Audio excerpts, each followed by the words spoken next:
Dans le psaume 2 au verset 6, il est déclaré « J'ai oint mon roi sur Sion, la montagne de ma sainteté ». Jésus est élevé, glorifié et intronisé, établi sur Sion, la sainte montagne de Dieu, couronné de gloire et d'honneur, en qualité de prêtre sur son trône. Quelle est la conséquence de tout cela? Bien, je voulais en arriver à ceci. C'est quand cette réalité de Christ élevé et intronisé en vertu de l'absolue satisfaction de Dieu est dans l'Église, comme cela fut le cas du jour de la Pentecôte, qu'alors le pouvoir du diable est sapé. C'est ce qui a eu lieu dans les actes. Si vous délaissez cela, vous rétablissez le diable dans son pouvoir. Je veux sérieusement insister sur ce point parce qu'une des majeures activités du diable à la fin des temps consiste à amener l'Église dans une telle position qu'elle ne pourra pas fonctionner et que sa puissance sera neutralisée, ainsi que son témoignage et son influence. Parce que la puissante réalité de l'absolue satisfaction de Dieu aura été affaiblie. De manière concrète, c'est cet aspect de l'assurance du salut qui est contesté dans les croyants.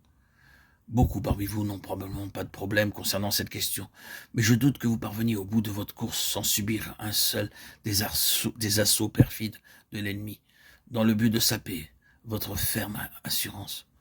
Il se peut qu'il ne vise pas directement l'assurance du salut, il peut s'insinuer d'une autre manière pour saper votre confiance en Dieu, ou même pour voler vos convictions à l'égard de Dieu.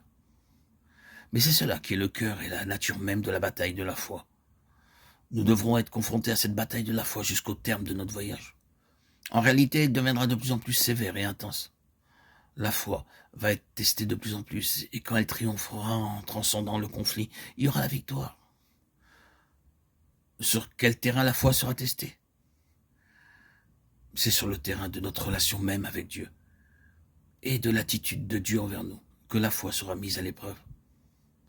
La concentration des forces de l'ennemi veut interférer dans notre relation avec Dieu. Quel est notre unique lien avec Dieu? C'est le Seigneur Jésus. Christ est la réponse. Pour lui comme pour nous, contre Satan et tout ce qu'il signifie. Ce ne sera jamais ce que nous sommes en nous-mêmes. Si vous pensez un jour parvenir à satisfaire Dieu en vous-même, en ce qui concerne la justice, vous serez confronté à d'affreuses désillusions et à de nombreuses déceptions. Jamais nous ne pourrons satisfaire Dieu par nous-mêmes, que ce soit partiellement ou plus pleinement. La puissance de l'Église réside dans la foi au Seigneur Jésus. Le lien avec Dieu, c'est le Seigneur Jésus, comme étant la satisfaction de Dieu et la réponse de Dieu à Satan, l'accusateur.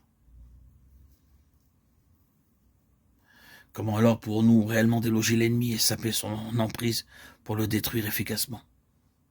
C'est une très grande question. Nous n'allons pas défaire l'ennemi par le moyen de grandes organisations, ni avec l'aide de mouvements religieux. Il s'introduira bientôt dans ces choses et les tournera à son propre avantage. Nous n'allons pas le faire avec ce qui peut être dit ici, dans ces lignes. Nous allons détruire l'ennemi efficacement et établir la souveraineté du Seigneur Jésus dans le royaume de l'ennemi, seulement en saisissant pleinement la personne du Seigneur Jésus.